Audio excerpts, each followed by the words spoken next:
ಸಮಸ್ತ ವೀಕ್ಷಕರಿಗೆ ಗೌರಿ ಗಣೇಶ ಹಬ್ಬದ ಶುಭಾಶಯಗಳು. ನಮಸ್ಕಾರ ಗುರುಜಿ. ನಮಸ್ತೆ. ತಮ್ಮ ಪರಿಚಯವನ್ನು ಹೇಳಿಕೊಡೋದು. ನನ್ನ ಹೆಸರು ವೇದಬ್ರಹ್ಮಶ್ರೀ ಬ್ರಹ್ಮೇಂದ್ರ ಪ್ರಸಾದ್ ಶಾಸ್ತ್ರಿ ಅಂತ. ನಾನು ಶ್ರೀ ವಿದ್ಯಾಗಣಪತಿ ದೇವಸ್ಥಾನದಲ್ಲಿ ಕೆಲಸವನ್ನು ವಹಿಸಿಕೊಂಡಿದ್ದೇನೆ. ಈ ದೇವಸ್ಥಾನಕ್ಕೆ ನಾನು ಬಂದು ಸುಮಾರು 5 ವರ್ಷಗಳ ಕಾಲವಾಯಿತು. ಈ ದೇವಸ್ಥಾನ ಮಹತ್ವವಾಗಿರ್ತಕ್ಕಂಥದ್ದು ಏತಕ್ಕಾಗಿ ಅಂದರೆ ಇಲ್ಲಿ ವಿಶೇಷವಾಗಿರ್ತಕ್ಕಂತಹ ಗಣಪತಿ ಅಂತಲೇ ಹೇಳ್ಬೋದು ನಾವು. ಈ ಗಣಪತಿಯಲ್ಲಿ ವಿಶೇಷತೆಯನ್ನು ನಾವು ಕಂಡಿದ್ದೇವೆ. ಈ ಸಂಸ್ಥಾನವನ್ನು ಬೆಳೆಸಬೇಕಾದ್ರೆ ಎಷ್ಟೋ ಪದಾಧಿಕಾರಿಗಳು ಬಂದೋದ್ರು. ಹಾಗಾಗಿ ಇವಾಗಿನ ಇರ್ತಕ್ಕಂತಹ ಪದಾಧಿಕಾರಿಗಳು ಅವರು ನಮ್ಮ ಕಾರ್ಯದರ್ಶಿಗಳಾದ ಡಾಕ್ಟರ್ TG ಜಗದೀಶ್ ಅವರು ಹಾಗೂ ಅಧ್ಯಕ್ಷರಾಗಿರ್ತಕ್ಕಂತಹ R ಅಶ್ವಥ್ ಸರ್ ಅವರು ಹಾಗೂ ಅವರ ನೇತೃತ್ವದಲ್ಲಿ ಇರ್ತಕ್ಕಂತಹ ಕಮಿಟಿಯ ಪದಾಧಿಕಾರಿಗಳೆಲ್ಲವೂ ಈ ದೇವಸ್ಥಾನವನ್ನು ನಡೆಸ್ಕೊಂಡು ಹೋಗ್ತಾ ಇದ್ದಾರೆ. ಬಹಳಷ್ಟು ದೇವಸ್ಥಾನದಲ್ಲಿ ಅಭಿವೃದ್ಧಿಯನ್ನು ಮಾಡಿದ್ದಾರೆ ದೇವಸ್ಥಾನವನ್ನು. ಈ ದೇವಸ್ಥಾನದಲ್ಲಿ ವಿಶೇಷವಾಗಿ ಇರ್ತಕ್ಕಂಥದ್ದು ಅಂದರೆ ಮೊದಲಿಗೆ ಬಲಮುರಿಯಾಗಿರ್ತಕ್ಕಂತಹ ವಿದ್ಯಾಗಣಪತಿ ಅಂತಲೇ ಹೇಳ್ಬೋದು. ವಿದ್ಯಾಗಣಪತಿ ಅಂದರೆ ವಿದ್ಯೆಯನ್ನು ಅಧಿಪತಿಯಾಗಿ ನಾವು ಕಾಣ್ತಕ್ಕಂತಹ ಗಣಪತಿಯನ್ನು ವಿದ್ಯಾಗಣಪತಿ ಅಂತ ಹೇಳ್ತೀವಿ. ವಿಶೇಷಿತವಾಗಿ ನಮ್ಮ ವಿದ್ಯಾರಣ್ಯಪುರದಲ್ಲಿ ಮೊಟ್ಟ ಮೊದಲನೇ ಬಾರಿಗೆ ಸ್ಥಾಪನೆ ಆಗಿರ್ತಕ್ಕಂತಹ ಗಣಪತಿ ಅಂತ ಹೇಳ್ಬೋದು. ಇಡೀ ವಿದ್ಯಾರಣ್ಯಪುರಕ್ಕೆ ಇಡೀ ಮೊದಲನೇ ದೇವಸ್ಥಾನವೆಂದರೆ ತಪ್ಪಾಗಲ್ಲ ಈ ಗಣಪತಿ ದೇವಸ್ಥಾನ. ಈ ಗಣಪತಿ ದೇವಸ್ಥಾನದಲ್ಲಿ ಬಹಳಷ್ಟು ದೇವರುಗಳನ್ನು ಪ್ರತಿಷ್ಠಾಪನೆಗಳನ್ನು ಮಾಡಿದ್ದಾರೆ. ಕಲ್ಯಾಣ ಸುಬ್ರಹ್ಮಣ್ಯ ಸ್ವಾಮಿ ಆಗಿರ್ಬೋದು, ಹಾಗೆ ಶಾರದಾದೇವಿ ಆಗಿರ್ಬೋದು, ಹಿಂಭಾಗದಲ್ಲಿ ಹೋದರೆ ಮಂಜುನಾಥ ಸ್ವಾಮಿ ದೇವಸ್ಥಾನ, ಕನಿಕಾ ಪರಮೇಶ್ವರಿ, ಪಾರ್ವತಿ ಅಮ್ಮನವರು, ದಕ್ಷಿಣಾಮೂರ್ತಿ, ಚಂಡಿಕೇಶ್ವರ ಸ್ವಾಮಿ ಹಾಗೂ ಕಾಲಭೈರವೇಶ್ವರ ಸ್ವಾಮಿ ಹಾಗೂ ಕಂಬದ ಆಂಜನೇಯ ಅಂತಲೇ ಪ್ರಸಿದ್ಧಿಯಾಗಿರ್ತಕ್ಕಂತಹ ಸ್ಥಾನವಾಗಿರ್ತಕ್ಕಂಥದ್ದಿದು. ಈ ನಮ್ಮ ವಿದ್ಯಾಗಣಪತಿ ದೇವಸ್ಥಾನದಲ್ಲಿ ಗಣಪತಿಯಲ್ಲಿ ವಿಶೇಷತೆ ಅಂತ ಹೇಳಿದ್ದೆ ನಾನು. ಈ ವಿಶೇಷತೆ ಏನು ಅಂತ ಹೇಳಿದ್ರೆ, ನಮ್ಮ ಗಣಪತಿಯ ದೇವಸ್ಥಾನದಲ್ಲಿ ಐತಿಹಾಸಿಕವಾಗಿ ಎಲ್ಲ ತಿಳಿದಿರ್ತಕ್ಕಂತಹ ಕತೆ ಅಂದರೆ ಗೋಕರ್ಣದ ಮಹತ್ವ ಅಂತ ಹೇಳ್ತೀವಿ. ಆ ಗೋಕರ್ಣದಲ್ಲಿ ಆತ್ಮಲಿಂಗವನ್ನು ಗಣಪತಿ ತಂದು ಗೋಕರ್ಣದಲ್ಲಿ ಸ್ಥಾಪನೆ ಮಾಡ್ದ ಅಂತ ಹೇಳ್ತಾರೆ. ಅದು ರಾವಣೇಶ್ವರನ ಸ್ಥಾನ ಅಂತಲೂ ಹೇಳ್ಬೋದು. ಬಹುಕೈಲಾಸ ಅಂತಲೇ ಪ್ರಸಿದ್ಧಿಯಾಗಿರ್ತಕ್ಕಂಥದ್ದು ಗೋಕರ್ಣ. ಹಾಗೆ ಈ ವಿದ್ಯಾರಣ್ಯಪುರವೂ ಸಹ ಒಂದು ಕೈಲಾಸದಲ್ಲಿ ಇರ್ತಕ್ಕಂತಹ ಸ್ಥಾನ ಅಂತಲೇ ನಾವು ಹೇಳ್ತೀವಿ. ಇದೊಂದು ಥರ ಕೈಲಾಸ ಸನ್ನಿಧಿ ಅಂತಲೇ ನಾವು ಹೇಳ್ಬೋದು. ಯಾತಕ್ಕಾಗಿ ಹೇಳ್ತಾ ಇದ್ದೀನಿ ಅಂದರೆ, ನಮ್ಮ ಗಣಪತಿಯ ಬಲಮುರಿ ಗಣಪತಿಯ ಕೈಯಿನಲ್ಲಿ ಆತ್ಮಲಿಂಗದ ಒಂದು ಪ್ರತಿಮೆ ಇದೆ. ಆ ಆತ್ಮಲಿಂಗದ ಪ್ರತಿಮೆ ಇರೋದೇ ವಿಶೇಷಿತವಾಗಿರ್ತಕ್ಕಂಥದ್ದು. ಇಡೀ ಕರ್ನಾಟಕದಲ್ಲಿ ಎಲ್ಲೇ ಹುಡುಕಿದ್ರು, ಗೋಕರ್ಣ ಕ್ಷೇತ್ರದಲ್ಲೂ ಹುಡುಕಿದ್ರೂ ಸಹ ಆತ್ಮಲಿಂಗವನ್ನು ಇಟ್ಟುಕೊಂಡಿರ್ತಕ್ಕಂತಹ ಗಣಪತಿ ಎಲ್ಲೂ ಸಿಗಲ್ಲ ನಮಗೆ. ಆದ್ದರಿಂದ ವಿಶೇಷವಾಗಿ ಇರ್ತಕ್ಕಂಥದ್ದೇ ಈ ಗಣಪತಿಯ ಒಂದು ಆತ್ಮಲಿಂಗ. ಈ ದೇವಸ್ಥಾನದ ಆಡಳಿತ ಮಂಡಳಿ ಆಗಿರ್ಬೋದು, ಪ್ರತಿಯೊಬ್ಬರು ಭಕ್ತಾದಿಗಳಾಗಿರ್ಬೋದು, ಎಲ್ಲರೂ ಬಂದು ಇಲ್ಲಿ ಸೇವೆಗಳನ್ನು ಸಲ್ಲಿಸ್ತಾರೆ. ಸಾಕಷ್ಟು ಬಹಳಷ್ಟು ಅಭಿವೃದ್ಧಿಯನ್ನು ನಮ್ಮ ಕಾರ್ಯದರ್ಶಿಗಳಾಗಿರ್ತಕ್ಕಂತಹ ಡಾಕ್ಟರ್ TG ಜಗದೀಶ್ ಸರ್ ಅವರು ತುಂಬ ಶ್ರದ್ಧೆಯಿಂದ ಹಾಗೂ ಅವರ ಕೆಲಸ ಕಾರ್ಯಗಳನ್ನೆಲ್ಲ ಪಕ್ಕದಲ್ಲಿಟ್ಟು ದೇವಸ್ಥಾನಕ್ಕಾಗಿಯೇ ಅವರು ಶ್ರಮವನ್ನು ಪಡ್ತಾ ಅವರು ಈ ದೇವಸ್ಥಾನ ಒಂದು ಅಭಿವೃದ್ಧಿಯನ್ನು ಮಾಡಬೇಕು ಎಂಬುದಾಗಿ ಅವರು ಬಂದು ಇಲ್ಲಿ ಸೇವೆಗಳನ್ನು ಸಲ್ಲಿಸ್ತಾ ಇದ್ದಾರೆ. ಅಧ್ಯಕ್ಷರಾಗಿರ್ಬೋದು ಹಾಗೂ ನಮ್ಮ ಕಾರ್ಯದರ್ಶಿಗಳಾಗಿರ್ಬೋದು. ಹೀಗೆ ಪ್ರತಿಯೊಬ್ಬರಿಗೂ ಆ ಗಣಪತಿಯಲ್ಲಿ ಬೇಡಿಕೊಂಡು ಹೋಗಿದ್ದು ಪ್ರತಿಯೊಬ್ಬರಿಗೂ 21 ದಿನ ಆಗಿರ್ಬೋದು, 48 ದಿನಗಳಲ್ಲಾಗಿರ್ಬೋದು ಅವರ ಕೆಲಸ ಕೈಂಕರ್ಯಗಳೆಲ್ಲವೂ ನೆರವೇರುತ್ತಾ ಬಂದಿದೆ. ಹಾಗೂ ಯಾರಿಗಾದರೂ ವಿವಾಹ ದೋಷವಾಗಿದ್ದರೆ ಇಲ್ಲಿ ಕಲ್ಯಾಣ ಸುಬ್ರಹ್ಮಣ್ಯ ಸ್ವಾಮಿಯಲ್ಲಿ ಪ್ರಾರ್ಥನೆ ಮಾಡಿದರೂ ಸಹ ಅವರಿಗೂ ಸಹ ಒಳ್ಳೆಯದನ್ನು ಆಗಿರ್ತಕ್ಕಂಥದ್ದು. ಹಾಗೆ ಶಾರದಾಂಬೆಯಲ್ಲಿ ಪ್ರತಿ ಸಲವೂ ಶಾರದಾಂಬೆಗೆ ವಿಶೇಷಿತವಾಗಿ ಕುಂಕುಮಾರ್ಚನೆಗಳಾಗುತ್ತೆ. ನವರಾತ್ರಿಗಳಲ್ಲಿ ವಿಶೇಷ ಅಲಂಕಾರಗಳು ನಡೆಯುತ್ತೆ. ಸುಮಾರು ಹಬ್ಬಗಳನ್ನು ಈ ಗಣಪತಿ ದೇವಸ್ಥಾನದಲ್ಲಿ ನಾವು ಮಾಡ್ತೀವಿ. ನಮಗೆ ಇರ್ತಕ್ಕಂಥದ್ದು ಗಣಪತಿಯ ದೇವಸ್ಥಾನದಲ್ಲಿ ವಿಶೇಷ ಅಂದರೆ, ನಾವು ಅಧಿಕ ವಿಜೃಂಭಣೆಯಿಂದ ಮಾಡ್ತಕ್ಕಂತಹ ಹಬ್ಬಗಳಲ್ಲಿ ಒಂದಾಗಿರ್ತಕ್ಕಂಥದ್ದು ಅಂದರೆ ಗೌರಿ ಗಣೇಶ ಮಹೋತ್ಸವ ಅಂತ ಹೇಳ್ತೀವಿ. ಸತತ ಈ ದೇವಸ್ಥಾನ ಶುರುವಾಗಿ 40 ವರ್ಷಗಳಾದರೂ 38 ವರ್ಷಗಳಿಂದ ಈ ಗಣಪತಿ ಮಹೋತ್ಸವವನ್ನು ಈ ದೇವಸ್ಥಾನದಲ್ಲಿ ನಿಲ್ಲಿಸ್ದಿರ ಗೌರಿ ಗಣೇಶ ಮಹೋತ್ಸವವನ್ನು ಮಾಡ್ಕೊಳ್ತಾ ಬರ್ತಾಯಿದ್ರಿ. ಮೊದಲನೇ ದಿನದಲ್ಲಿ ಗೌರಿ ಹಬ್ಬ, ಮಾರನೇ ದಿನ ಗಣಪತಿ ಹಬ್ಬವನ್ನು ಸಹ ಈ ದೇವಸ್ಥಾನದಲ್ಲಿ ಮಾಡ್ಕೊಂಡು ಬರ್ತಾ ಇದ್ದೀವಿ. ಹಾಗೂ ಬರ್ತಕ್ಕಂತಹ ನವರಾತ್ರಿಗಳಲ್ಲೂ ಅಧಿಕ ವಿಜೃಂಭಣೆಯಿಂದ ನವರಾತ್ರಿ ಮಹೋತ್ಸವವು ನಡೆಯುತ್ತೆ. ಹಾಗೂ ಶಿವರಾತ್ರಿ ಮಹೋತ್ಸವದಲ್ಲಿ ಹೆಚ್ಚಿನ ಜನಸಂಖ್ಯೆಯಲ್ಲಿ ಬಂದು ಆ ಪರಮೇಶ್ವರನ ದರ್ಶನಕ್ಕಾಗಿಯೇ ನಮ್ಮ ಬೆಂಗಳೂರಿನ ಸ್ಥಾನದಲ್ಲಿ ಇರತಕ್ಕಂತಹ ಜನರು ಎಲ್ಲರೂ ಬಂದು ಆ ಶಿವನನ್ನು ದರ್ಶನವನ್ನು ಮಾಡ್ತಾರೆ. ಯಾತಕ್ಕಾಗಿ ಅಂದರೆ ಯಾವುದೇ ದೇವಸ್ಥಾನದಲ್ಲಿ ತಮ್ಮ ಕೈಗಳಿಂದ ಅಭಿಷೇಕವನ್ನು ಮಾಡುವಂತಹ ಕೈಂಕರ್ಯ ಕೊಡಲ್ಲ. ಈ ನಮ್ಮ ದೇವಸ್ಥಾನದಲ್ಲಿ ಸ್ವಹಸ್ತದಿಂದ ಅಂದರೆ ತಮ್ಮ ಕೈಯಲ್ಲಿ ಅಭಿಷೇಕವನ್ನು ಮಾಡುವಂತಹ ವ್ಯವಸ್ಥೆಯನ್ನು ಸಹ ಮಾಡಿದ್ದೇವೆ ಪರಮೇಶ್ವರನಿಗೆ. ಆದ್ದರಿಂದ ಎಲ್ಲ ಭಕ್ತಾದಿಗಳು ಈ ದೇವಾಲಯಕ್ಕೆ ಬಂದು ಆ ಪರಮಾತ್ಮನನ್ನು ಕಂಡು ಸಂತೃಪ್ತಿಯಾಗಬೇಕಾಗಿ ನಾವು ವಿನಂತಿ ಮಾಡ್ತೀವಿ. ಹಾಗೆ ಆ ಗಣಪತಿಯಲ್ಲಿ ತುಂಬ ವಿಶೇಷತೆ ಇದೆ. ನೋಡ್ತಾ ಹೋದರೆ ಆ ಗಣಪತಿಯ ಒಂದು ಕೈಯಲ್ಲಿ ಆತ್ಮಲಿಂಗದ ಒಂದು ಪ್ರತಿಮೆ ಇದೆ. ಆ ಸೊಂಡಿಲು ಬಂದು ಆ ಶಿವನ ತಲೆಯ ಮೇಲಿದೆ. ಆದ್ದರಿಂದ ಇದಕ್ಕಾಗಿಯೇ ನಾವು ವಿದ್ಯಾ ಗಣಪತಿ ಎಂತಕ್ಕಂತಹ ಒಂದು ಹೆಸರನ್ನು ನಾಮಕರಣವನ್ನು ಮಾಡಿ ದೇವಸ್ಥಾನವನ್ನು ನಿರ್ಮಿಸಿರ್ತಕ್ಕಂಥದ್ದು. ಇಲ್ಲಿ ಬಹಳಷ್ಟು ಮಕ್ಕಳು ವಿದ್ಯಾಭ್ಯಾಸಕ್ಕಾಗಿಯೂ ಬರ್ತಾ ಇರ್ತಾರೆ. ಅಕ್ಷರಾಭ್ಯಾಸ ಆಗಿರ್ಬೋದು. ಅಕ್ಷರಾಭ್ಯಾಸಕ್ಕಾಗಿ ಪ್ರತಿದಿನ ಅಕ್ಷರಾಭ್ಯಾಸಗಳು ನಡೀತಾ ಇರುತ್ತೆ ಶಾರದಾಂಬೆ ಮುಂದೆ. ಹಾಗೆ ಪ್ರತಿಯೊಬ್ಬರು ಮಕ್ಕಳು ಎಕ್ಸಾಮ್ ಅಂತ ಬಂದರೆ ಸಾಕು, ಆ ಮಕ್ಕಳ ಒಂದು ಹಾಲ್ ಟಿಕೆಟನ್ನು ತೊಗೊಂಡು ಬಂದು ಗಣಪತಿಯ ಮುಂದೆ ಇಟ್ಟು ಪೂಜೆಯನ್ನು ಮಾಡಿಸ್ಕೊಂಡು ಹೋಗ್ತಾ ಇರ್ತಾರೆ. ಆದ್ದರಿಂದ ಎಲ್ಲ ಭಕ್ತಾದಿಗಳು ಬಂದು ಆ ಭಗವಂತನ ಕೃಪೆಗೆ ಪಾಲ್ಗೊಂಡು ಎಲ್ಲರೂ ಬರಬೇಕಾಗಿ ನಾವು ವಿನಂತಿ ಮಾಡ್ತೇವೆ. ಆಮೇಲೆ ಗುರುಜಿಗಳೇ, ಗೌರಿ ಗಣೇಶ ಹಬ್ಬದಂದು ಗೌರಿಯನ್ನು ಮೊಟ್ಟ ಮೊದಲಿಗೆ ಪೂಜಿಸೋದು ಯಾಕೆ ಗುರುಜಿ? ಎಲ್ಲ ಪ್ರೇಕ್ಷಕರಿಗೂ ಮೊದಲಿಗೆ ಗೌರಿ ಗಣೇಶದ ಹಾರ್ದಿಕ ಶುಭಾಶಯಗಳು. ಗೌರಿ ಗಣೇಶದ ಹಬ್ಬದಲ್ಲಿ ಮೊದಲಿಗೆ ಗೌರಿಯನ್ನು ಯಾತಕ್ಕಾಗಿ ನಾವು ಪೂಜೆಯನ್ನು ಮಾಡಬೇಕು ಎಂಬುದಾಗಿ ಪ್ರಶ್ನೆಯನ್ನು ಹಾಕಿದ್ದೀರಾ. ಬಹಳ ಸಂತೋಷವಾಗಿರ್ತಕ್ಕಂಥದ್ದು. ಯಾರಿಗೂ ಈ ಪ್ರಶ್ನೆ ಯಾರಿಗೂ ತಿಳಿದಿಲ್ಲ. ಗೌರಿ ಗಣೇಶ ಹಬ್ಬ ಅಂದ್ರೇ ಎಲ್ಲರೂ ಅಧಿಕ ವಿಜೃಂಭಣೆಯಿಂದ ಆಚರಿಸ್ತಕ್ಕಂಥದ್ದು. ಗಣೇಶನ ಹಬ್ಬ ಅಂದ್ರೇ ಸಾಕು, ಎಲ್ಲರ ಮುಖದಲ್ಲಿ ಸಂತೋಷ, ಎಲ್ಲರ ಮನಸ್ಸಿನಲ್ಲಿ ಈ ಥರ ಮಾಡಬಹುದು, ಈ ಥರ ಮಾಡಬಹುದು, ಈ ವ್ಯವಸ್ಥೆಯಲ್ಲಿ ಮಾಡಬೇಕು, ಈ ವ್ಯವಸ್ಥೆಯಲ್ಲಿ ಮಾಡಬೇಕು ಎಂಬುದಂತಹ ಹಬ್ಬವಾಗಿರ್ತಕ್ಕಂಥದ್ದು. ಮೊದಲಿಗೆ ಗೌರಿ ಗಣೇಶ ಅಂದರೆ ಗೌರಿಯನ್ನು ಪೂಜೆ ಯಾತಕ್ಕಾಗಿ ಮಾಡ್ತೀವಿ ಅಂದರೆ, ತಾಯಿ ಬರದೇ ಇರೋದು ಮಗನು ಸಹ ಭೂಲೋಕಕ್ಕೆ ಬರಲ್ಲ. ತಾಯಿಯನ್ನು ಕರೆದ ಮೇಲೇ ಪ್ರತಿಯೊಬ್ಬ ಮಕ್ಕಳು ಬರ್ತಕ್ಕಂಥದ್ದು. ಯಾವುದೇ ಒಂದು ಸಮಾರಂಭಗಳಲ್ಲೂ ಸಹ ನಾವು ಕರಿಬೇಕಾದ್ರೆ ಏನಂತ ಕರಿತೀವಿ? ಸಹ ಕುಟುಂಬ ಸಮೇತರಾಗಿ ಬಂದು ನಮಗೆ ಆಶೀರ್ವಾದವನ್ನು ಮಾಡಿ ಅಂತ ಹೇಳ್ತೀವಿ. ಹಾಗೆ ಗೌರಿ ಗಣೇಶ ಹಬ್ಬದಲ್ಲೂ ಸಹ ನಾವು ಮೊದಲಿಗೆ ತಾಯಿಯಾಗಿರ್ತಕ್ಕಂತಹ ಸರ್ವಮಂಗಳೆಯನ್ನು ಕರೆದು ಗೌರಿಯನ್ನು ಕರೆದು ನಾವು ಪೂಜೆಯನ್ನು ಮಾಡ್ತೀವಿ. ಗುರುಜಿ, ಮುಂಬೈಯಲ್ಲಿ ಗಣೇಶ ಹಬ್ಬವನ್ನು ವಿಜೃಂಭಣೆಯಿಂದ ಆಚರಿಸ್ತಾರೆ, ಅದ್ರ ಬಗ್ಗೆ ನಿಮ್ಮ ಅಭಿಪ್ರಾಯ ಏನು? ಗಣಪತಿ ಹಬ್ಬ ಅಂದ್ರೇ ನಾನು ಇವಾಗಲೇ ಹೇಳಿದ ಹಾಗೆ ಎಲ್ಲರ ಮನಸ್ಸಿನಲ್ಲಿ ಸಂತೋಷಗೊಂಡಂತಹ ಹಬ್ಬ ಅಂತ ಹೇಳ್ತೀವಿ. ಮುಂಬೈಯಲ್ಲಂತಲೇ ಅಲ್ಲ, ವಿಧ ವಿಧ ದೇಶಗಳಲ್ಲೂ ಸಹ ಗಣಪತಿ ಹಬ್ಬವನ್ನು ಅಧಿಕ ವಿಜೃಂಭಣೆಯಿಂದನೂ ಆಚರಿಸುತ್ತಾರೆ. ಆ ಮುಂಬೈಯಲ್ಲಿ ಅಂತ ಹೇಳಬೇಕಾದ್ರೆ ಪ್ರತಿಯೊಂದು ಗಲ್ಲಿಯೊಳಗಡೆನೂ ಸಹ ಹಬ್ಬವನ್ನು ಸಹ ಆಚರಿಸುತ್ತಾರೆ.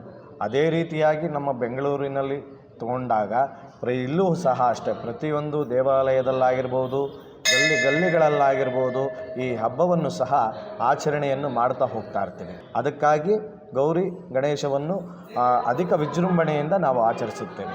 ಈ ಗಣೇಶ ಹಬ್ಬದ ದಿನ ಈ ಮರದಲ್ಲಿ ಬಾಗಿಣ ಕೊಡೋದು ಯಾಕೆ ಗುರುಜಿ?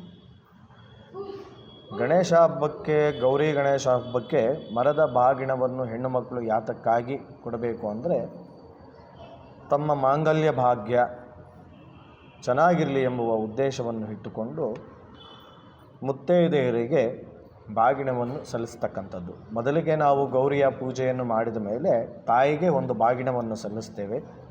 ಆನಂತರ ಬಂಧು ಬಳಗದವರಿಗೆ ಈ ಬಾಗಿಣವನ್ನು ಕೊಟ್ಟು ನಮ್ಮ ಸೌಮಂಗಲ್ಯವನ್ನು ಅಭಿವೃದ್ಧಿಯನ್ನು ಮಾಡಿ ಎಂಬುದಾಗಿ ಹೇಳಿ ಆಶೀರ್ವಾದವನ್ನು ಪಡೆದು ನಾವು ಆ ಬಾಗಿಣವನ್ನು ಸಲ್ಲಿಸ್ತಕ್ಕಂಥದ್ದಮ್ಮ. ಗಣೇಶ ಹಬ್ಬದಲ್ಲಿ ಸುಮಾರು ತಿಂಡಿಗಳನ್ನು ಮಾಡ್ತಾರೆ ಗುರುಜಿ, ಅದರಲ್ಲಿ ವಿಶೇಷ ಗಣೇಶ ಹಬ್ಬದಲ್ಲಿ ಗಣಪತಿಗೆ ವಿಧ ವಿಧವಾದ ತಿನಿಸುಗಳನ್ನು ಮಾಡಿ ಕೊಡ್ತಾ ಇರ್ತಾರೆ. ಆದರೆ ಅಧಿಕ ಪ್ರಿಯಕರವಾಗಿರ್ತಕ್ಕಂತಹ ತಿನಿಸು ಅಂದರೆ ಮೋದಕ ಅಂತಲೇ ಹೇಳ್ಬೋದು ನಾವು. ಮೋದಕ ಅಥವಾ ಕರಿಕಡುಬು ಅಥವಾ ಎಳ್ಳುಂಡೆ ಈ ವಿಧ ವಿಧದಲ್ಲಿ ಗಣಪನಿಗೆ ನೈವೇದ್ಯವನ್ನು ಮಾಡಿ ನಾವು ತಿನಿಸುಗಳನ್ನು ಕೊಡ್ತೇವೆ. ಪ್ರಾಮುಖ್ಯತೆಯನ್ನು ಕೊಡ್ತಕ್ಕಂಥದ್ದೇ ನಾವು ಯಾವುದಕ್ಕಾಗಿ ಅಂದರೆ ಮೋದಕ ಮತ್ತು ಚನಕ ಅಂತ ಹೇಳ್ತೀವಿ. ಚನಕ ಅಂದರೆ ಕಡಲೆಕಾಳಿನ ಉಸಲಿಯಿಂದ ಆ ಭಗವಂತನಿಗೆ ನೈವೇದ್ಯವನ್ನು ನಾವು ಮಾಡಬೇಕಾಗತ್ತೆ. ಗಣೇಶನ ಸೊಂಡಿಲು ಬಲಭಾಗದಲ್ಲಿ ಇದ್ದರೆ ಶ್ರೇಷ್ಠನಾ ಅಥವಾ ಎಡಭಾಗದಲ್ಲಿದ್ದರೆ ಶ್ರೇಷ್ಠನಾ? ಗಣೇಶನ ಸೊಂಡಿಲು ಕೆಲವರು ತಿಳಿದ ಹಾಗೆ ಬಲಭಾಗದಲ್ಲಿಟ್ಟು ನಾವು ಪೂಜೆಯನ್ನು ಮಾಡಿದಾಗ ನೇಮ ನಿಷ್ಠೆಗಳಿಂದ ಆ ಪೂಜೆಯನ್ನು ಸಲ್ಲಿಸಬೇಕಾಗತ್ತೆ. ಎಡಭಾಗದಲ್ಲಿ ಇದ್ದಾಗಲೂ ಆ ಭಗವಂತನಿಗೆ ನಾವು ಯಾವ ವಿಧಾನದಲ್ಲಿ ನಾವು ಪೂಜೆಯನ್ನು ಸಲ್ಲಿಸಬೇಕೋ ಅದೇ ವಿಧಾನದಲ್ಲಿ ನಾವು ಸಲ್ಲಿಸಬಹುದು. ಆದರೆ ಬಲಭಾಗ ಶ್ರೇಷ್ಠನ ಎಡಭಾಗ ಶ್ರೇಷ್ಠನ ಎಂಬುದಕ್ಕಿಂತ ಗಣಪನನ್ನು ಆರಾಧನೆಯನ್ನು ಮಾಡಿದರೆ ತುಂಬ ಶ್ರೇಷ್ಠಕರವಾಗಿರ್ತಕ್ಕಂಥದ್ದು. ಅದು ಬಲಮುರಿ ಆಗಿರ್ಬೋದು, ಎಡಮುರಿ ಆಗಿರ್ಬೋದು. ಗಣಪನನ್ನು ನಾವು ಪೂಜೆಯನ್ನು ಮಾಡಿದರೆ ಅವನು ನಮಗೆ ಪ್ರತಿ ಕಾರ್ಯಗಳನ್ನು ಕೊಟ್ಟು ಮತ್ತು ನಮಗೆ ಆಶೀರ್ವಚನವನ್ನು ನೀಡುತ್ತಾನೆ. ಗೌರಿಯನ್ನು ಸ್ವರ್ಣಗೌರಿ ಅಂತ ಕರೀತಾರೆ ಮತ್ತು ಇನ್ನೂ ಎಷ್ಟು ಹೆಸರುಗಳಿದ್ದಾವೆ? ಗೌರಿಯನ್ನು ಸ್ವರ್ಣಗೌರಿ ಅಂತಲೂ ಕರೀತಾರೆ, ಸರ್ವಮಂಗಳ ಅಂತಲೂ ಕರೀತಾರೆ, ಪಾರ್ವತಿ ಅಂತಲೂ ಕರೀತಾರೆ. ನಾನಾ ವಿಧಗಳಿಂದನೂ ಸಹ ಆ ತಾಯಿಯನ್ನು ನಾವು ಕರಿತಾ ಬರ್ತಾ ಇರ್ತೀವಮ್ಮ. ಆದ್ದರಿಂದ ಆ ತಾಯಿಗೆ ನಾನಾ ವಿಧದ ಸ್ವರ್ಣಗಳನ್ನು ಹಾಕ್ಕೊಂಡಿರ್ತಕ್ಕಂತಹ ದೇವಿಯನ್ನು ಸಹ ಸ್ವರ್ಣಗೌರಿ ಅಂತಲೇ ನಾವು ಕರಿಬೇಕಾಗತ್ತೆ. ಗೌರಿ ಗಣೇಶನಿಗೆ ಪ್ರಿಯವಾದ ಸೂತ್ರ ಯಾವುದು? ಗೌರಿ ಗಣೇಶನಿಗೆ ಪ್ರಿಯವಾಗಿರ್ತಕ್ಕಂತಹ ಸೂತ್ರಗಳು ಅಂದರೆ ಆ ಭಗವಂತನ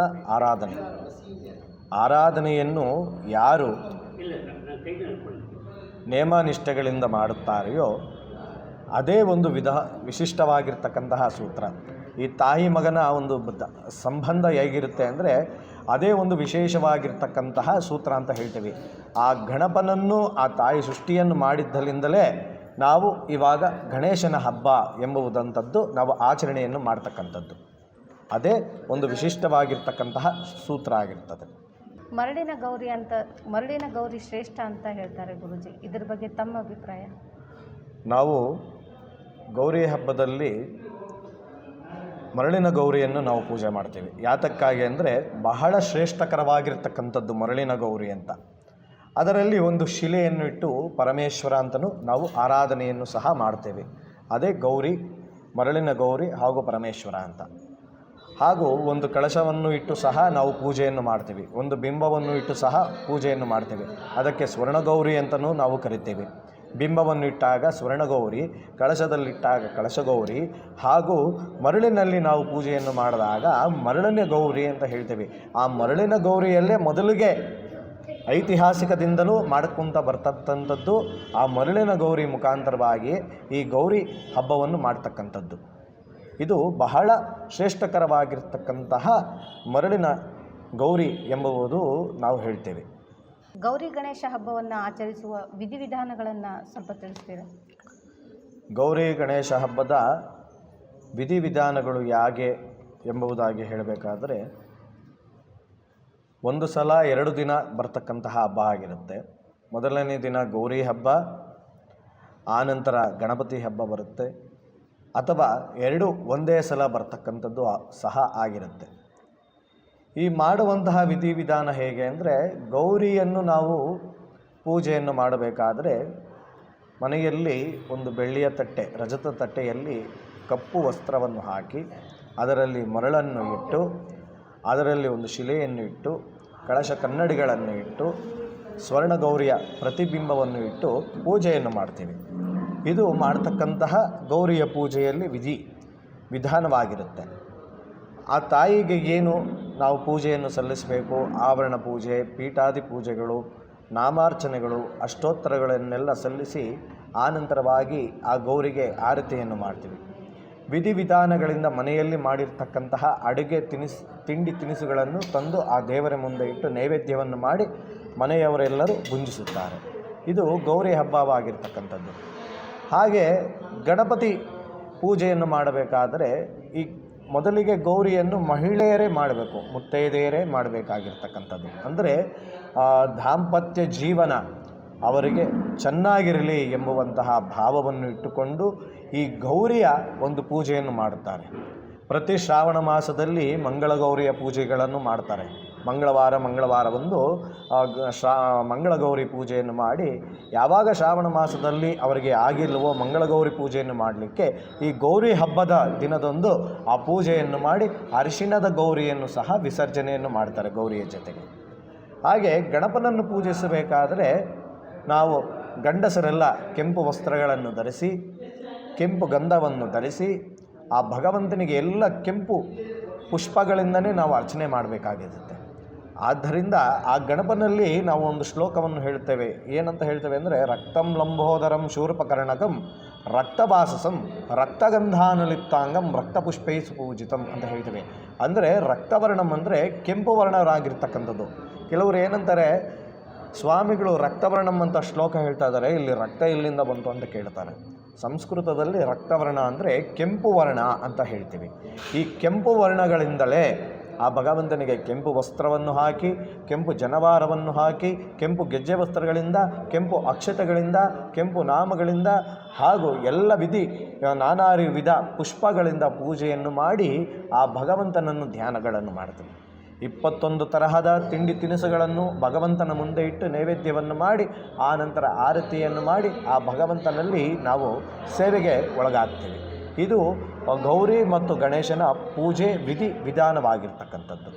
ಗೌರಿ ಗಣೇಶವನ್ನು ಎಷ್ಟು ದಿನ ಪೂಜಿಸಬೇಕು? ಗೌರಿ ಗಣೇಶವನ್ನು ನಾವು ಮಾಡಿದ ಹಾಗೆ ಅಂದಿನ ದಿನ ಒಳ್ಳೆಯ ದಿನವಾಗಿದ್ದರೆ, ನಕ್ಷತ್ರಗಳು ಚೆನ್ನಾಗಿದ್ದರೆ ನಾವು ಗೌರಿ ಗಣಪತಿಯನ್ನು ಒಂದೇ ದಿನದಲ್ಲೂ ಸಹ ಪೂಜಿಸಬಹುದು, ಅಥವಾ 5 ದಿನಗಳನ್ನು ಇಟ್ಟು ನಾವು ಪೂಜೆಯನ್ನು ಮಾಡಬಹುದು, ಅಥವಾ 11 ದಿನಗಳ ಕಾಲ ಮನೆಯಲ್ಲಿ ಇಟ್ಟು ಪೂಜೆಗಳನ್ನು ಸಲ್ಲಿಸಬೇಕಾಗತ್ತೆ. 11 ದಿನ ಯಾತಕ್ಕಾಗಿ ಹೇಳ್ತಾರೆ ಅಂದರೆ, ಅನಂತ ಚತುರ್ದಶಿ ಅಂತ ಒಂದು ಹಬ್ಬ ಬರುತ್ತೆ. ಆ ಹಬ್ಬದ ದಿನದಂದು ಗೌರಿ ಗಣೇಶನನ್ನು ಕಳಿಸಬಹುದಾಗಿ ಎಂಬುದಾಗಿ ಹೇಳ್ತಾರೆ.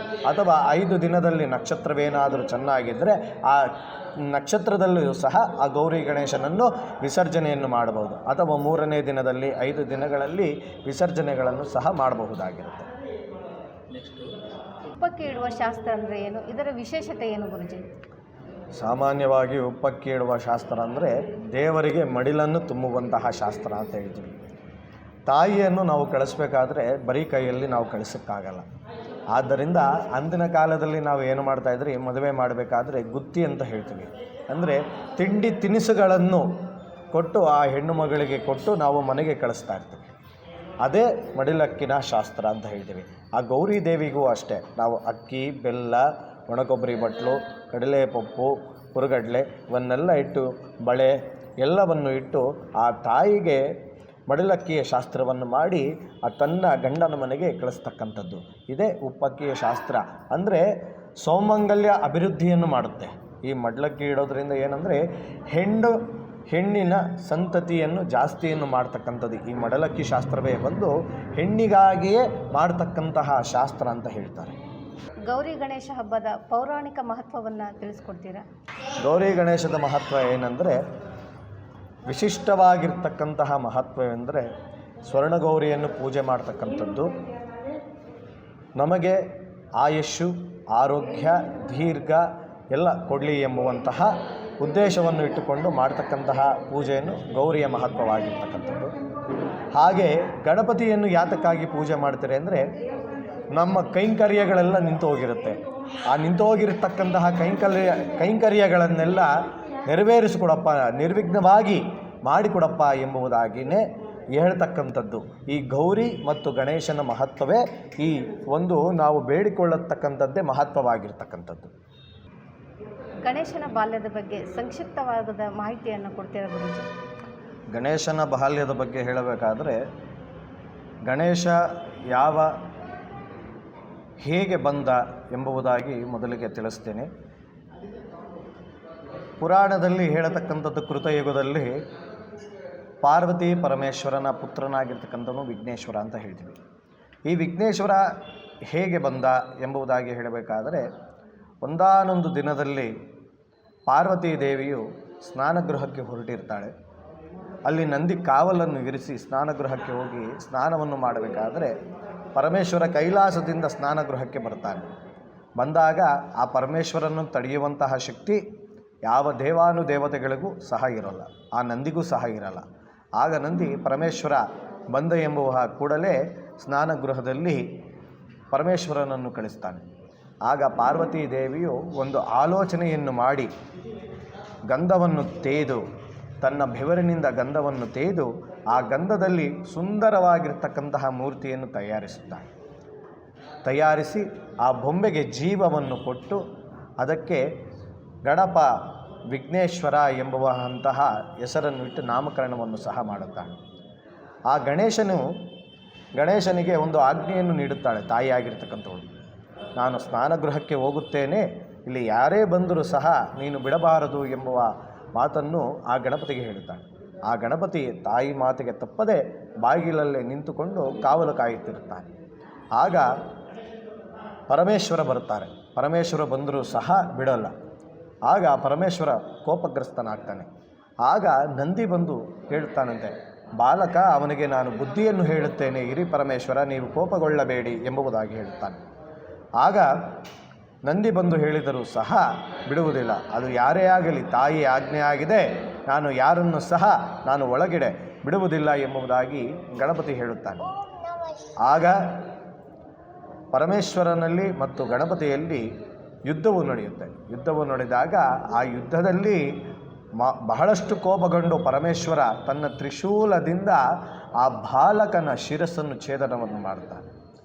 ಆಗ ಅಮ್ಮ ಎಂಬ ಕೂಗಿದ ಕೂಡಲೇ ಪಾರ್ವತಿ ದೇವಿಯು ಸ್ನಾನಗೃಹದಿಂದ ಬರುತ್ತಾಳೆ. ಆಗ ತಾಯಿ ಕೋಪಗೊಂಡಿದ್ದ ತಕ್ಷಣವೇ ಬ್ರಹ್ಮ, ವಿಷ್ಣು, ಸರಸ್ವತಿ, ಮಹಾಲಕ್ಷ್ಮಿ ಎಲ್ಲರೂ ಕೈಲಾಸ ಲೋಕಕ್ಕೆ ಬರುತ್ತಾರಂತೆ. ಕೈಲಾಸ ಲೋಕಕ್ಕೆ ಬಂದಾಗ ಪಾರ್ವತಿ ದೇವಿ ಕೇಳುತ್ತಾಳಂತೆ, ನಿಮ್ಮ ಮಗನನ್ನು ನೀವೇ ನಿಮ್ಮ ಕೈಯಿಂದ ಕೊಂದು ಹಾಕಿದ್ದೀರಲ್ಲ ಎಂಬುದಾಗಿ ಕೇಳಿದಾಗ ಆಗ ಪರಮೇಶ್ವರನು ಹೇಳುತ್ತಾನಂತೆ, ನನಗೇನಗೆ ಗೊತ್ತು ದೇವಿ, ಅವನು ನಮ್ಮ ಮಗ ಎಂಬುದಾಗಿ ನನಗೆ ಅರಿವಾಗಿಲ್ಲ ಎಂಬುದಾಗಿ ಹೇಳಿದಾಗ, ಹೇಗಾದರೂ ಮಾಡಿ ಈ ಬಾಲಕನಿಗೆ ಮರು ಜೀವವನ್ನು ನೀವು ತುಂಬಿಸಬೇಕು ಎಂಬುದಾಗಿ ಹೇಳಿದಾಗ ಶಿವ ಆವಾಗ ಹೇಳುತ್ತಾರಂತೆ, ಒಂದು ಸಲ ತ್ರಿಶೂಲದಿಂದ ಛೇದವಾದ ರುಂಡ ಮತ್ತೊಂದು ಸಲ ಆ ದೇಹಕ್ಕೆ ಕೂಡದು. ಆದ್ದರಿಂದ ನನ್ನ ತ್ರಿಶೂಲದಿಂದ ಯಾರ ರುಂಡವು ಛೇದವಾಗಿರಲ್ವೋ ಆ ರುಂಡವನ್ನು ತಂದರೆ ನಾನು ಆ ಬಾಲಕನಿಗೆ ಜೀವವನ್ನು ನೀಡುತ್ತೇನೆ, 1 ಗಂಟೆಯ ಕಾಲದಲ್ಲಿ ತರಬೇಕು ಎಂಬುದಾಗಿ ಹೇಳಿದಾಗ, ಅದಕ್ಕೆ ನೀವೇ ದಾರಿಯನ್ನು ನೋಡಬೇಕು ಪರಮೇಶ್ವರ ಎಂಬುದಾಗಿ ಪಾರ್ವತಿ ಹೇಳಿದಾಗ ಬ್ರಹ್ಮ ಮತ್ತು ಮಹೇಶ್ವರರಿಬ್ಬರು ಹೇಳುತ್ತಾರಂತೆ, ನಿಮ್ಮ ಗಣಗಳಿಗೆ ಹೇಳಿ ಅವರಿಗೆ ಹೇಳಿ ಒಂದು ರುಂಡವನ್ನು ತೆಗೆದುಕೊಂಡು ಬನ್ನಿ ಎಂಬುದಾಗಿ ಹೇಳಿದಾಗ ಪರಮೇಶ್ವರರು ಹೇಳುತ್ತಾರಂತೆ, ಯಾರು ಉತ್ತರ ದಿಕ್ಕಿಗೆ ತಾಯಿ ಮಕ್ಕಳಿಬ್ಬರು ಬೆನ್ನಿಗೆ ತೋರಿಸಿ ಮಲಗಿರುತ್ತಾರೆಯೋ ಆ ಮಗುವಿನ ಶಿರಸ್ಸನ್ನು ತೆಗೆದುಕೊಂಡು ಬನ್ನಿ ಎಂಬುದಾಗಿ ಹೇಳಿದಾಗ ಇಡೀ ಲೋಕದಲ್ಲಿ ಎಲ್ಲೇ ನೋಡಿದ್ರೂ ತಾಯಿ ಮಕ್ಕಳಿಬ್ಬರು ಅಪ್ಪಿಕೊಂಡೇ ಮಲಗಿರುತ್ತಾರಂತೆ. ಆದರೆ ಒಂದು ಆನೆಯ ಮಾತ್ರವು ತನ್ನ ಮಗಳಿಗೆ ಒಂದು ಬೆನ್ನನ್ನು ತೋರಿಸಿ ಮಲಗಿರ್ತಕ್ಕಂತಹ ಆ ಮಗುವಿನ ಆನೆಯ ಒಂದು ಶಿರಸ್ಸನ್ನು ಛೇದನವನ್ನು ಮಾಡಿ ಆ ಕೈಲಾಸ ಲೋಕಕ್ಕೆ ಗಣಾದಿಗಳು ತೆಗೆದುಕೊಂಡು ಬರುತ್ತಾರೆ. ಆಗ ತೆಗೆದುಕೊಂಡು ಬಂದಾಗ ಆ ಶಿರಸ್ಸನ್ನು ನೋಡಿದಾಗ ಗಣಗಳನ್ನು ಪರಮೇಶ್ವರ ಕೇಳುತ್ತಾನಂತೆ, ನಾನು ಮಗುವಿನ ಶಿರಸ್ಸನ್ನು ತೆಗೆದುಕೊಂಡು ಬನ್ನಿ ಅಂದರೆ ಒಂದು ಪ್ರಾಣಿಯ ಶಿರಸ್ಸನ್ನು ತಂದಿದ್ದೀರಾ ನೀವು ಎಂಬುದಾಗಿ ಹೇಳಿದಾಗ ಬ್ರಹ್ಮದೇವನು ಹೇಳುತ್ತಾನಂತೆ, ಇದು ಸಮಯವಲ್ಲ, ಹಾಗಾಗಿ ಆ ಬಾಲಕನಿಗೆ ಈ ಶಿರಸ್ಸನ್ನು ಕೊಟ್ಟು ನೀನು ಪ್ರಾಣದಾನವನ್ನು ಮಾಡು ಮೃತ್ಯುಂಜಯ ಎಂಬುದಾಗಿ ಹೇಳಿದಾಗ ಆ ಪರಮೇಶ್ವರನು ಆನೆಯ ತಲೆಯನ್ನು ಇಟ್ಟು ಆ ಬಾಲಕನಿಗೆ ಜೀವವನ್ನು ನೀಡುತ್ತಾನೆ. ಆಗ ಇಂದ್ರಾದಿ ಅಷ್ಟದಿಕ್ಪಾಲಕರಾಗಿರಬಹುದು, ಬ್ರಹ್ಮ, ಮಹೇಶ್ವರ, ಪಾರ್ವತಿ, ಸರಸ್ವತಿ ಎಲ್ಲರೂ ಆ ಭಗವಂತನಿಗೆ ವರವನ್ನು ನೀಡುತ್ತಾರೆ.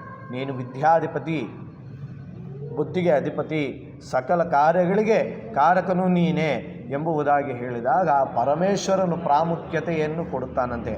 ಭೂಲೋಕದಲ್ಲಿ ಯಾರೇ ಪೂಜೆಯು ಮಾಡಿದರೂ ಮೊದಲಿಗೆ ನಿನ್ನ ಪೂಜೆಯನ್ನು ಮಾಡಿ ಆನಂತರವಾಗಿ ಬೇರೆ ಪೂಜೆಗಳನ್ನು ಮಾಡುವಂತಹ ವರವನ್ನು ನೀಡುತ್ತೇನೆ. ಪ್ರತಿ ಭಾದ್ರಪದ ಚೌತಿಯ ದಿನದಂದು ಯಾರು ನಿನ್ನ ಪೂಜೆಯನ್ನು ಮಾಡುತ್ತಾರೆಯೋ ಸಕಲ ಇಷ್ಟಾರ್ಥಗಳನ್ನು ನೀನು ಕೊಡುವಂತಹ ಶಕ್ತಿ ನಿನಗೆ ನೀಡುತ್ತೇನೆ ಎಂಬುದಾಗಿ ಆ ಗಣಪತಿಗೆ ಶಿವನು ವರವನ್ನು ನೀಡುತ್ತಾನೆ ಎಂಬುದಕ್ಕೆ ಈ ಪುರಾಣದ ಒಂದು ಮಹತ್ವವಾಗಿರ್ತಕ್ಕಂಥದ್ದು. ಗಣೇಶನ ತುಂಟಾಟ ಮತ್ತು ಬುದ್ಧಿವಂತಿಕೆ ಬಗ್ಗೆ ಸ್ವಲ್ಪ ತಿಳಿಸ್ತೀರಾ ಗುರುಜಿ? ಗಣೇಶನ ತುಂಟಾಟ ಅಂದರೆ ಅವನ ತುಂಟಾಟವಿದ್ದಿದ್ದೇ ನಂದಿ, ಭೃಂಗಿ, ಜಟಾದಿ, ಮುನಿಶಾಂಬವುಗಳ ಜೊತೆಯಲ್ಲಿ. ಆಗ ಸುಬ್ರಹ್ಮಣ್ಯವು ಸಹ ಅವನ ತಮ್ಮನಾಗಿರುತ್ತಾರೆ. ಇದ್ದಾಗ ನಾರದರು ಒಂದು ಮಾವಿನ ಹಣ್ಣನ್ನು ತರುತ್ತಾರೆ. ಮಾವಿನ ಹಣ್ಣನ್ನು ತಂದಾಗ ಗಣಪತಿಯಾಗಿರಲಿ ಸುಬ್ರಹ್ಮಣ್ಯ ಆಗಿರಲಿ ಇಬ್ಬರು ಈ ಹಣ್ಣು ನನಗೆ ಬೇಕು, ಈ ಹಣ್ಣು ನನಗೆ ಬೇಕು ಎಂಬುದಾಗಿ ಕೇಳಿದಾಗ ಆಗ ನಾರದರು ಹೇಳುತ್ತಾರಂತೆ, ಈ ಮುಲ್ಲೋಕಗಳನ್ನು ಯಾರು ಪ್ರಥಮವಾಗಿ ಸುತ್ತುಕೊಂಡು ಬರುತ್ತಾರೆಯೋ ಅವರಿಗೆ ಈ ಹಣ್ಣನ್ನು ನಾನು ಕೊಡುತ್ತೇನೆ ಎಂಬುದಾಗಿ ಹೇಳುತ್ತಾರಂತೆ.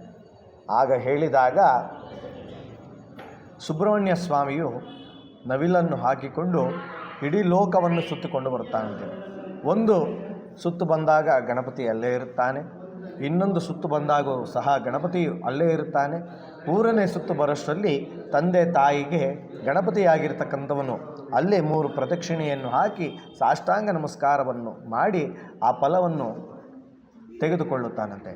ಆಗ ಸುಬ್ರಹ್ಮಣ್ಯ ಸ್ವಾಮಿ ಹೇಳುತ್ತಾನಂತೆ, ನಾನು ಮುಲ್ಲೋಕ ಸುತ್ತುಕೊಂಡು ಬಂದರೂ ನನ್ನ ಅಣ್ಣ ಆಗಿರ್ತಕ್ಕಂಥವನು ಇಲ್ಲೇ ಇದ್ದಾನಲ್ಲ, ಆದರೂ ಹಣ್ಣು ಅವನ ಕೈಯಲ್ಲಿದೆ ಹೇಗೆ ಎಂಬುದಾಗಿ ಕೇಳಿದಾಗ ವಿನಾಯಕನ ಚತುರ್ಥ ಮತ್ತು ಬುದ್ಧಿ ಎಷ್ಟು ಮಟ್ಟಿಗಿದೆ ಎಂಬುದಾಗಿ ಹೇಳಬೇಕಾದರೆ ಆಗ ಹೇಳುತ್ತಾರಂತೆ ನಾರದರು, ಗಣಪತಿಯನ್ನು ಕೇಳುತ್ತಾರಂತೆ ನಾರದರು, ನೀನು ಯಾತಕ್ಕಾಗಿ ಮುಲ್ಲೋಕಗಳನ್ನು ನೀನು ಸುತ್ತು ಹಾಕಿಲ್ಲ ಗಣಪ ಎಂಬುದಾಗಿ ಕೇಳಿದಾಗ ಗಣಪತಿ ಹೇಳುತ್ತಾನಂತೆ, 3 ಲೋಕಗಳೇ ನಮ್ಮ ಕೈಲಾಸದಲ್ಲಿ ಇರಬೇಕಾದರೆ ನಾನು ಯಾತಕ್ಕಾಗಿ ಮುಲ್ಲೋಕಗಳನ್ನು ನಾನು ಸುತ್ತ ಹಾಕಬೇಕು ಎಂಬುದಾಗಿ ಹೇಳಿ ತಂದೆ ತಾಯಿಗಳನ್ನೇ ಕೂಡಿಸಿ ಪ್ರದಕ್ಷಿಣೆಯನ್ನು ಮಾಡಿ ಅವರನ್ನು ಸುತ್ತ ಹಾಕಿದರೆ ಸಾಕು, ತ್ರಿಲೋಕವನ್ನೇ ನಾನು ಸುತ್ತಿದಂಗಾಗುತ್ತಲ್ಲ ಎಂಬುದಾಗಿ ಹೇಳಿ ಆ ನಾರದರಿಗೆ ಬುದ್ಧಿಯಿಂದ ಹೇಳುತ್ತಾನಂತೆ. ಆಗ ನಾರದರು ಹೇಳುತ್ತಾರಂತೆ, ನಿನ್ನ ವಿದ್ಯೆಗೆ ಆಗಲಿ ನಿನ್ನ ಬುದ್ಧಿಗೆ ಆಗಲಿ ಯಾರು ಸರಿಸಾಟಿ ಸಮಾನರಿಲ್ಲ ಗಣಪ ಎಂಬುದಾಗಿ ಆ ನಾರದರಿಗೆ ಗಣಪತಿ ಹೇಳುತ್ತಾರಂತೆ. ಗಣೇಶನಿಗೆ ಗರಿಕೆಯ ನೈವೇದ್ಯವನ್ನು ಏಕೆ ಒದಗಿಸ್ತಾರೆ ಗುರುಜಿ? ಗಣೇಶನಿಗೆ ಗರಿಕೆಯನ್ನೇ ಯಾತಕ್ಕಾಗಿ ನಾವು ಪೂಜಿಸಬೇಕು ಅಂದರೆ ಅವನು ಧೂರ್ವ ಪ್ರಿಯ ಅಂತಲೇ ನಾವು ಹೇಳುತ್ತೇವೆ. ಧೂರ್ವ ಅಂದರೆ ಏನು ಅಂದರೆ ಗರಿಕೆ. ಆ ಧೂರ್ವದಿಂದಲೇ ನಾವು ಗಣಪತಿಯನ್ನು 21 ಬಾರಿ ಹೇಳಿ ನಾವು ಪೂಜೆಯನ್ನು ಮಾಡ್ತಕ್ಕಂಥದ್ದು. ಆದ್ದರಿಂದ ಗಣೇಶನಿಗೆ ಪ್ರಿಯವಾಗಿರ್ತಕ್ಕಂತಹ ಪುಷ್ಪಗಳಲ್ಲಾಗಿರ್ಬೋದು ಎಕ್ಕದ ಹೂವು, ಹಾಗೆ ಪತ್ರೆಗಳಲ್ಲಿ ಅಂದರೆ ಗರಿಕೆಯ ಪತ್ರ ಅಂತಲೇ ಹೇಳ್ತೀವಿ. ಈ ಗರಿಕೆಯನ್ನು ಯಾರು 21 ಗರಿಕೆಯನ್ನು ಇಟ್ಟುಕೊಂಡು ಮನಸ್ಸಿನಲ್ಲಿ ಪ್ರಾರ್ಥನೆಯನ್ನು ಮಾಡಿ ಆ ಭಗವಂತನಿಗೆ ಅರ್ಪಿಸುತ್ತಾರೆಯೋ ಅವರ ಇಷ್ಟಾರ್ಥಗಳಲ್ಲೆಲ್ಲವೂ ಸಲ್ಲುತ್ತದೆ ಎಂಬುದಾಗಿಯೇ ಗರಿಕೆ ಎಂಬುದು ಶ್ರೇಷ್ಠಕರವಾಗಿರ್ತಕ್ಕಂಥದ್ದು. ಗಣೇಶನನ್ನು ಪೂಜಿಸಿ ಕೊನೆಯ ದಿನ ನೀರಲ್ಲಿ ಬಿಡುವುದು ಯಾಕೆ ಗುರುಜಿ? ಗಣೇಶನನ್ನು ಪೂಜಿಸಿ ಕೊನೆಯಲ್ಲಿ ನೀರಲ್ಲಿ ಏತಕ್ಕಾಗಿ ವಿಸರ್ಜನೆಯನ್ನು ಮಾಡಬೇಕೆಂದರೆ ಕೈಲಾಸದಿಂದ ಅವರು ಭೂಲೋಕಕ್ಕೆ ಬಂದಿರುತ್ತಾರೆ, ಪರಮೇಶ್ವರನ ಬಳಿ ತಿರುಗಾ ಹೋಗಬೇಕು. ಅದಕ್ಕೆ ಸಹಕಾರವನ್ನು ನೀಡ್ತಕ್ಕಂಥದ್ದು ಯಾರು ಅಂದರೆ ಗಂಗೆ ಅಂತ ಹೇಳ್ತೀವಿ. ಆ ಗಂಗೆಯಲ್ಲಿ ಮಡಿಲಲ್ಲಿ ಮಗನು ಪುನಃ ಹೋಗಿ ಸೇರುತ್ತಾನೆ ಎಂಬುವ ಉದ್ದೇಶವನ್ನು ಇಟ್ಟುಕೊಂಡೇ ನಾವು ನೀರಿನಲ್ಲಿ ವಿಸರ್ಜನೆಯನ್ನು ಮಾಡ್ತಕ್ಕಂಥದ್ದು. ಗಣೇಶ ಹಬ್ಬ ದಿನದಂದು ಚಂದ್ರನನ್ನು ನೋಡಬಾರ್ದು ಅಂತ ಹಿರಿಯರೆಲ್ಲ ಹೇಳ್ತಾ ಇರ್ತಾರೆ, ಇದಕ್ಕೆ ತಾವೇನು ಹೇಳ್ತೀರಾ? ಗಣೇಶನ ಹಬ್ಬದ ದಿನದಂದು ಚಂದ್ರ ದರ್ಶನವನ್ನು ಮಾಡಬಾರದು. ಯಾತಕ್ಕಾಗಿ ಅಂದರೆ ಚಂದ್ರನಿಗೆ ಗಣಪತಿ ಶಾಪವನ್ನು ನೀಡುತ್ತಾನೆ. ಯಾತಕ್ಕಾಗಿ ಅಂದರೆ ಕುಬೇರನ ಸ್ಥಾನದಿಂದ ಗಣಪತಿ ಭಕ್ಷ್ಯಭೋಜ್ಯಗಳನ್ನು ಸೇವನೆಯನ್ನು ಮಾಡಿಕೊಂಡು ಬಂದು ಇಲಿಯ ಮೇಲೆ ಬರುವಾಗ ಒಂದು ಹಾವು ಇಲಿಗೆ ಕಣ್ಣಿಗೆ ಕಾಣಿಸುತ್ತದೆ. ಹಾವನ್ನು ನೋಡಿ ಗಣಪತಿಯನ್ನು ಬೀಳಿಸುತ್ತಾನೆ. ಆಗ ಚಂದ್ರ ನೋಡಿ ಆ ಗಣಪತಿಯನ್ನು ನೋಡಿ ನಕ್ಕುತ್ತಾನಂತೆ. ನಕ್ಕಾಗ ಏನು ಆಗುತ್ತೆ ಅಂದರೆ ಯಾರು ನಿನ್ನನ್ನು ನೋಡುತ್ತಾರೆಯೋ ಚೌತಿಯ ದಿನದಂದು ಅವರಿಗೆ ಈ ನಿನ್ನ ಕಿರಣಗಳು ಸಲ್ಲಬಾರದು ಎಂಬುದಾಗಿ ಚಂದ್ರನಿಗೆ ಶಾಪವನ್ನು ನೀಡುತ್ತಾನಂತೆ. ಆಗ ಚಂದ್ರ ಬಂದು ಕತ್ತಲ ಸ್ಥಾನಕ್ಕೆ ಹೋಗ್ತಾನೆ. ಪುನಃ ಬಂದು ಚಂದ್ರನೇ ಗಣಪತಿಯನ್ನು ಬೇಡಿಕೊಳ್ಳುತ್ತಾನಂತೆ, ಸ್ವಾಮಿ ನನಗೆ ಈ ಶಾಪದಿಂದ ವಿಮೋಚನೆ ಇಲ್ಲವೇ ಎಂಬುದಾಗಿ ಕೇಳಿದಾಗ ಯಾರು ನನ್ನನ್ನು ಆರಾಧನೆಯನ್ನು ಮಾಡುತ್ತಾರೆಯೋ ಅಂದಿನ ದಿನದಲ್ಲಿ ನಿನಗೆ ಶಾಪ ವಿಮೋಚನೆಯಾಗುವುದು ಎಂಬುದಾಗಿ ಮಹಾಗಣಪತಿ ಹೇಳುತ್ತಾರಂತೆ. ಅಂದರೆ ಚಂದ್ರನನ್ನು ನೋಡಿದಾಗ ಕೃಷ್ಣನೂ ಸಹ ಅಪವಾದಕ್ಕೆ ಒಳಗಾಗುತ್ತಾನೆ. ಶಮಂತಕಮಣಿ ಎಂಬ ಒಂದು ವಜ್ರ ವೈಢೂರ್ಯದಿಂದ ಕೃಷ್ಣನೇ ಕಳ್ಳ ಎಂಬುವಂತಹ ಅಪವಾದವನ್ನು ಸಹ ಪಡೆಯುತ್ತಾನೆ. ಆಗ ಗಣಪತಿಯನ್ನು ಪ್ರಾರ್ಥನೆಯನ್ನು ಮಾಡಿ ಜಾಂಬವಂತನಿಗೆ ಯುದ್ಧವನ್ನು ಮಾಡಿ ಆ ಶಮಂತಕವನ ಮಣಿಯನ್ನು ತಂದು ಸತ್ಯಾಜಿತನಿಗೆ ಕೊಡುತ್ತಾನೆ. ಅಂದರೆ ಸತ್ಯಾಜಿತನಿಗೆ ಕೊಟ್ಟಾಗ ಸತ್ಯಾಜಿತನು ಹೇಳುತ್ತಾನಂತೆ, ಈ ಶಮಂತಕ ಮಣಿ ನನ್ನ ಬಳಿಯಲ್ಲಿರ್ತಕ್ಕಂಥದ್ದಲ್ಲ, ಇದು ನೀನು ಹೇಳಿದಾಗೆ ಜನರಿಗೆ ಉಪಯೋಗವನ್ನು ಮಾಡು ಎಂಬುದಾಗಿ ಹೇಳಿ ಕೃಷ್ಣನನ್ನು ಅಪವಾದದಿಂದ ಬಿಡುಗಡೆಯನ್ನು ಮಾಡಿದನು ಗಣಪತಿ ಎಂಬುದಾಗಿಯೇ, ಚಂದ್ರ ದರ್ಶನದಿಂದ ಬಿಡುಗಡೆಯನ್ನು ಮಾಡಿದನು ಎಂಬುದಾಗಿಯೇ ಚಂದ್ರ ದರ್ಶನವನ್ನು ಮಾಡಬಾರದು ಅಂತ ಹೇಳ್ತಾರೆ. ಚಂದ್ರನಿಗೆ ಶಾಪವನ್ನು ಕೊಟ್ಟಿದ ನಂತರ ಹಾವನ್ನು ಹುಡುಕಿಕೊಂಡು ಹೋಗಿ ತನ್ನ ಚೀಲದಲ್ಲಿರ್ತಕ್ಕಂತಹ ಲಡ್ಡುಗಳನ್ನು ಮೋದಕಗಳನ್ನು ಕಟ್ಟಿ ಆ ಸೊಂಟಕ್ಕೆ ಬಿಗಿತಾನೆ ಗಣಪ. ಆ ಬಿಗಿದ ನಂತರ ಅಲ್ಲಿಂದ ಚಂದ್ರನಿಗೆ ಶಾಪ ವಿಮೋಚನೆಯ ಆಗುವಂತಹ ಸೂಚನೆಗಳನ್ನು ನೀಡಿ ಅಲ್ಲಿಂದ ಭಗವಂತನು ಮುಂದಕ್ಕೆ ಹೋಗ್ತಾನೆ. ಗೌರಿ ಗಣೇಶ ಹಬ್ಬದ ವಿಶೇಷ ಪೂಜೆಗಳನ್ನು ಇವತ್ತು ಏನಿರುತ್ತೆ ಗುರೂಜಿ? ನಮ್ಮ ದೇವಾಲಯದಲ್ಲಿ ಗೌರಿ ಗಣೇಶದ ಮಹೋತ್ಸವವನ್ನು ನಾವು 5 ದಿನದ ಕಾಲದಲ್ಲಿ ನಾವು ಆಚರಣೆ ಮಾಡ್ತಕ್ಕಂಥದ್ದು. ಈಗಾಗಲೇ ಕೆಲವೆಲ್ಲ ವ್ಯವಸ್ಥೆಗಳು ನಡೆದಿದೆ. ಗೌರಿ ಗಣೇಶ ಹಬ್ಬಕ್ಕೆ ಬೇಕಾಗಿರ್ತಕ್ಕಂತಹ ಮಂಟಪ ಆಗಿರಬಹುದು, ಪ್ರತಿಯೊಂದು ಆಗಿರ್ಬೋದು, ವಿಗ್ರಹ ಆಗಿರ್ಬೋದು, ಗೌರಿ ದೇವಿ ಆಗಿರ್ಬೋದು, ಎಲ್ಲವೂ ನಮ್ಮ ದೇವಸ್ಥಾನದಲ್ಲಿ ನಡೆದುಕೊಂತ ಬರ್ತಕ್ಕಂಥದ್ದು. ವಿಶೇಷ ಅಂದ್ರೇ ಎಲ್ಲರಿಗೂ ವಿಶೇಷ, ನಮ್ಮ ದೇವಸ್ಥಾನಕ್ಕೆ ಅಂಥದ್ದಲ್ಲ, ಇಡೀ ಜಗತ್ತಿಗೆ ವಿಶೇಷವಾಗಿರ್ತಕ್ಕಂತಹ ಹಬ್ಬವೇ ಗೌರಿ ಗಣೇಶ ಹಬ್ಬ ಅಂತಲೇ ಹೇಳ್ತೀವಿ. ಹಾಗೆ ಈ ದೇವಾಲಯದಲ್ಲಿ ಬೆಳಗ್ಗೆ ಬ್ರಾಹ್ಮಿ ಮುಹೂರ್ತದಲ್ಲಿ ಗಣಪತಿಯ ಪ್ರತಿಷ್ಠಾಪನೆಯಾಗುತ್ತೆ. 9 ಗಂಟೆಗಳ ಕಾಲದಲ್ಲಿ 9 ಗಂಟೆಗೆ ಸರಿಯಾಗಿ ಗಣಪತಿ ಹೋಮವನ್ನು ನಡೆಸ್ತೇವೆ. ಆನಂತರ ಯಾರೇ ಭಕ್ತಾದಿಗಳು ಬಂದರೂ ಸಹ ಅವರಿಗೆ ನಾಮಾರ್ಚನೆಯನ್ನು ಮಾಡುತ್ತಾ ಇರ್ತೀವಿ. ಗೌರಿ ಹಬ್ಬದಲ್ಲಿ ಹೆಂಗಸರು ಹೆಣ್ಣು ಮಕ್ಕಳು ತಂದುಕೊಟ್ಟ ಬಾಗಿಣವನ್ನು ಆ ತಾಯಿಗೆ ಸಮರ್ಪಣೆಯನ್ನು ಸಹ ಮಾಡುತ್ತೇವೆ. 5ನೇ ಗುರುವಾರದ ದಿನದಂದು ಭರತನಾಟ್ಯ ಕಾರ್ಯಕ್ರಮ ಸಹ ಇರುತ್ತೆ. ಆನಂತರ ಶುಕ್ರವಾರದ ದಿನದಂದು ಸಂಗೀತ ಕಾರ್ಯಕ್ರಮ ಇರುತ್ತೆ. ಶನಿವಾರದ ದಿನದಂದು ಸಹ ಕೊಳಲು ವಾದನವು ಸಹ ಇರುತ್ತೆ. ಭಾನುವಾರದ ದಿನದಂದು ಪ್ರವಚನಗಳು, ಆನಂತರವಾಗಿ ಈ ಗಣಪತಿಯ ಒಂದು ವಿಸರ್ಜನೆ ಕಾರ್ಯಕ್ರಮ. ಅಂದರೆ ಎಲ್ಲರೂ ನಾನಾ ವಿಧದ ಹಾಡುಗಳನ್ನು ಹಾಕ್ಕೊಂಡು ವಿಸರ್ಜನೆಯನ್ನು ಮಾಡ್ತಾರೆ ಗಣಪತಿಯನ್ನು. ನಾವು ಏನಿದೆ ಶಾಸ್ತ್ರ ಅದನ್ನೇ ನಾವು ಮಾಡ್ತಕ್ಕಂಥದ್ದು. ಹಿಂದಿನ ಕಾಲದಲ್ಲಿ ನಾದಸ್ವರದ ಮುಖಾಂತರವಾಗಿ ಗಣಪತಿಯನ್ನು ಮೆರವಣಿಗೆಯನ್ನು ಮಾಡಿ ವಿಸರ್ಜನೆಯನ್ನು ಮಾಡ್ತಾಯಿದ್ರು. ಇಲ್ಲೂ ಸಹ ಅದೇ ಪದ್ಧತಿಯನ್ನು ನಾವು ನಡೆಸ್ಕೊಂಡು ಬರ್ತಾಯಿದ್ದೀವಿ. ಅಂದರೆ ನಾವು ಯಾವುದೇ ಪಲ್ಲಕ್ಕಿ ಇಲ್ಲದೀರ ಆ ಗಣಪತಿಯನ್ನು ಹೊತ್ತುಕೊಂಡು ಭುಜದ ಮೇಲೆ ಹೊತ್ತುಕೊಂಡು 4 ಜನ ಒಂದು ಪ್ರಾಕಾರ ಬಂದು ದೇವಾಲಯದಲ್ಲಿರ್ತಕ್ಕಂತಹ ನೀರಿನ ಒಂದು ಮಂಟಪದಲ್ಲಿ ಅಲ್ಲಿ ವಿಸರ್ಜನೆಯನ್ನು ಮಾಡಿ ಆ ಗಣಪತಿಗೆ ಪೂಜೆಯನ್ನು ಸಲ್ಲಿಸ್ತೇವೆ ಎಂಬುದಾಗಿ ಈ ದೇವಾಲಯದಲ್ಲಿ ನಡೀತಕ್ಕಂತಹ ವಿಶೇಷ. ಒಟ್ಟಾರೆ ಸಮಸ್ತ ನಾಡಿನ ಜನತೆಗೆ ಏನು ಹೇಳಕ್ಕೆ ಬಯಸ್ತೀರಾ ಗುರೂಜಿ? ಸಮಸ್ತ ನಾಡಿನ ಜನತೆಗೆ ನಾನು ಏನು ಹೇಳ ಬಯಸ್ತೀನಿ ಅಂದರೆ, ನೀವು ಎಲ್ಲೇ ಹಬ್ಬವನ್ನು ಮಾಡಿ, ಯಾವುದೇ ಜಾಗದಲ್ಲಿ ಮಾಡಿ, ಯಾವುದೇ ಕೆಡುಕಾಗ್ದಿರ ನಿರ್ವಿಘ್ನವಾಗಿ ಈ ಕಾರ್ಯವನ್ನು ಮಾಡಿ ಎಲ್ಲರೂ ಆ ಭಗವಂತನ ಆಶೀರ್ವಾದವನ್ನು ಪಡೆದುಕೊಳ್ಳಿ. ಎಲ್ಲೂ ಗಲಾಟೆಗಳನ್ನು ಮಾಡಿಕೊಡ್ದಿರ ಆ ಭಗವಂತನ ಮೂರ್ತಿಯನ್ನು ತಂದು ಆ ಭಗವಂತನಿಗೆ ಬೇಕಾದಂತಹ ಪೂಜಾದಿಗಳಿಗೆ ಎಲ್ಲವನ್ನು ಸಲ್ಲಿಸಿ ಆ ಭಗವಂತನನ್ನು ವಿಸರ್ಜನೆಯನ್ನು ಮಾಡಿ ಎಂಬುದಾಗಿ ನಾವು ಈ ನಾಡಿನ ಸಮಸ್ತ ಜನತೆಗೆ ಹೇಳುತ್ತೇವೆ.